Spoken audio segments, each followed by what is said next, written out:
హైదరాబాద్ మాదనపేటలో బాలిక హత్య కేసును పోలీసులు ఛేదించారు. 7 ఏళ్ల బాలికను కిరాతకంగా చంపేసింది తన మేనమామ, అత్తగా తేల్చారు.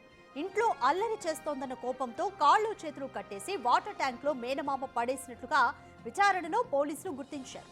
పైగా నోటికి ప్లాస్టర్ వేసి ఊపిరాడకుండా చేసినట్లుగా తెలిపారు. బాలిక తల్లితో కొన్నాళ్లుగా ఆస్తి పంపకాల విషయంలో తగాదాలు ఉండడమే ఈ హత్యకు ప్రధాన కారణంగా చెబుతున్నారు.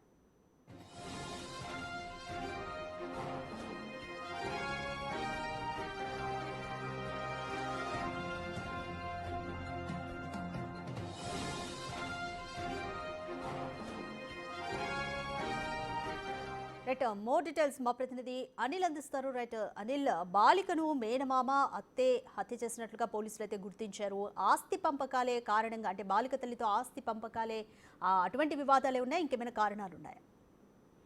సాధిక మలక్పేట్ పోలీస్ స్టేషన్ పరిధిలో దారుణం చోటు చేసుకుందని చెప్పాలి. రీసెంట్ గా మిస్సింగ్ కేసు విషయంలో ఒక బాలికకు సంబంధించి ఒక తల్లి మిస్సింగ్ కేసుకు సంబంధించి డీటెయిల్స్ ఇవ్వడం జరిగింది. అందులో భాగంగా ఈ రోజు తను మృతి చెందినట్టుగా పోలీసులు అయితే గుర్తించారు. దారుణ హత్యకు అయితే గురైనట్టుగా పోలీసులు అయితే గుర్తించారని చెప్పాలి. ఇందులో భాగంగానే పోలీసుల వివరాల ప్రకారం 3 రోజుల క్రితం బాలిక మిస్ అయిందని చెప్పేసి తల్లి కేసు నమోదు చేయడంతో కేసులో భాగంగా దర్యాప్తు చేసిన పోలీసులు తను మృతి చెందినట్టుగా పోలీసులు గుర్తించారు. అయితే ఈ మృతి చెందిన తర్వాత దర్యాప్తులో భాగంగా హత్య గల కారణం మేనమామ, మేనత్త అన్నట్టుగా పోలీసులు అయితే గుర్తించారు. అయితే దీనికి సంబంధించి వివరాలన్నీ సేకరించిన అనంతరం మేనమామ, మేనత్త ఆ పాప అల్లరి చేస్తుందని చెప్పేసి కాళ్ళకి చేతులకి కట్టేసి ఆ తర్వాత వాటర్ ట్యాంక్ లో పడేసినట్టుగా పోలీసులు గుర్తించారు. తర్వాత దానికి సంబంధించి వివరాలుగా సేకరించిన అధికారులు, పోలీసులు వెంటనే వాళ్ళని విచారించగా ఈ వివరాలన్నీ కూడా వెలుగులోకి వచ్చాయని చెప్పాలి. అయితే పాప ఆ రోజు, అంటే ఎప్పుడైతే మిస్ అయిందో ఆ రోజు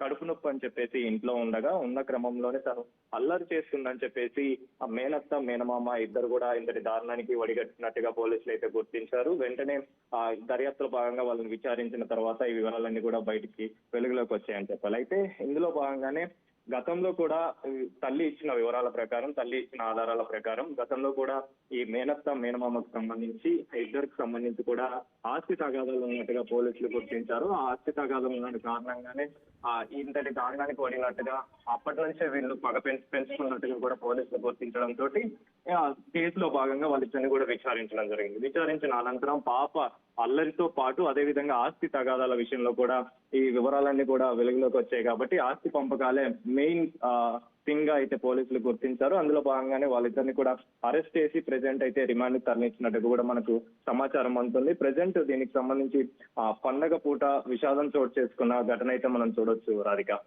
రైట్ అనిల్, బాలిక తల్లి ఇంకా పోలీసులకు ఎటువంటి వివరాలు అందించింది?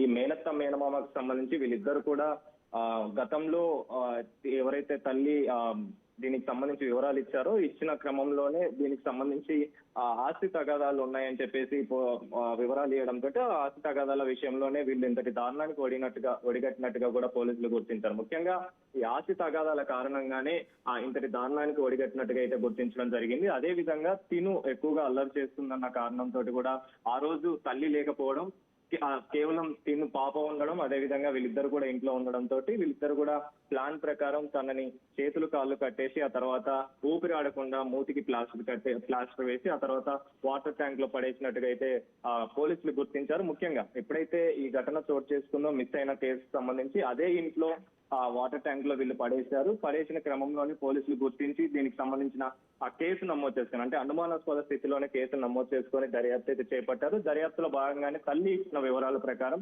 గతంలో ఫ్యామిలీ బ్యాక్గ్రౌండ్ తో పాటు ఫ్యామిలీ బ్యాక్గ్రౌండ్ లాగానే వీళ్ళు దర్యాప్తు చేశారు. కాబట్టి కుటుంబ సభ్యుల దగ్గర నుంచే అనుమానం ఉందని చెప్పేసి తల్లి చెప్పడంతో మేనమామ, మేనత్తని విచారించగా విచారణ క్రమంలోనే వీళ్ళంతా కూడా ఇంతటి దారుణానికి ఒడిగట్టినట్టుగా అయితే పోలీసులు గుర్తించిన వెంటనే దీనికి సంబంధించి వాళ్ళే ఇంతటి దారుణానికి ఒడిగట్టినట్టుగా అయితే పోలీసులు గుర్తించారు. కాబట్టి ఇందులో భాగంగానే వాళ్ళిద్దరిని కూడా అరెస్ట్ చేయడం జరిగింది. అరెస్ట్ చేసి ప్రెసిడెంట్ రిమాండ్ కి తరలించే అవకాశం అయితే కనిపిస్తుంది సాధిక. రైట్ అనిల్, సో పోలీసులు ఇంకా రిమాండ్ చేస్తారు. ఇప్పుడైతే రిమాండ్ లో ఉన్నారు నిందితులు, తర్వాత ఫర్దర్ గా పోలీసులు ఎటువంటి యాక్షన్స్ తీసుకునే ఛాన్స్ ఉంటుంది? పోలీసులు ఇంతటి దారుణానికి ఒడిగట్టిన ఈ ఘటనలో భాగంగా వాళ్ళకి ఖచ్చితంగా శిక్ష పడాలని చెప్పేసి తల్లి కూడా ఆవేదన వ్యక్తం చేసింది. కాబట్టి వాళ్ళకి ఖచ్చితంగా కఠినంగా శిక్ష పడే అవకాశం అయితే మనకు కనిపిస్తుంది. ముఖ్యంగా ఈ పాప విషయంలో 7 ఏళ్ల పాప తను ఆ రోజు స్కూల్ కి వెళ్లకుండా ఇంటి దగ్గరే ఉండడం, కడుపు నొప్పి అనే కారణంతో ఇంటికాడ ఉండడంతో ఆ తర్వాత వీళ్ళిద్దరు కూడా ప్లాన్ ప్రకారమే ఈ ఆస్తి తగాదాల పంపకాల విషయంలో గొడవలు ఉన్నాయి కాబట్టి అదే అదనుగా చేసుకొని తను ఒంటరిగా ఉండడం, ఆ తర్వాత అల్లరి చేస్తుందన్న కారణంతో తనని కాళ్ళు చేతులు కట్టేసి ఆ తర్వాత వాటర్ ట్యాంక్ లో పడేసిన అనంతరం ఏమీ తెలియనట్టుగా వాళ్ళు వ్యవహరించారు, యాక్టింగ్ చేశారు. కాబట్టి ఆ తర్వాత తల్లి మిస్సింగ్ కేసు కింద మిస్ అయిందని చెప్పేసి కేసు పెట్టడం జరిగింది. మిస్సింగ్ కేసు కింద అయితే ఫస్ట్ పోలీసులు కేసు నమోదు చేసుకుని ఆ తర్వాత దర్యాప్తు చేస్తే ఇదంతా కూడా వెలుగులోకి వచ్చింది. ముఖ్యంగా వాళ్ళ ఇంట్లోనే వాళ్ళ వాటర్ ట్యాంకర్ అంటే బిల్డింగ్ పైన వాటర్ ట్యాంక్ లో తనని పడేసిన విషాద ఘటన అయితే చోటు చేసుకుందని చెప్పాలి. ఇందులో భాగంగానే ప్రెసెంట్ వాళ్ళిద్దరిని కూడా అరెస్ట్ చేయడం జరిగింది, రిమాండ్కి తరలించారు. ఖచ్చితంగా వాళ్ళకి కఠిన శిక్ష పడాలని చెప్పేసి తల్లి కోరుకుంది కాబట్టి దానికి తగ్గట్టుగానే శిక్ష పడే అవకాశం అయితే మనకు కనిపిస్తుంది. Radhika, thank you Anil.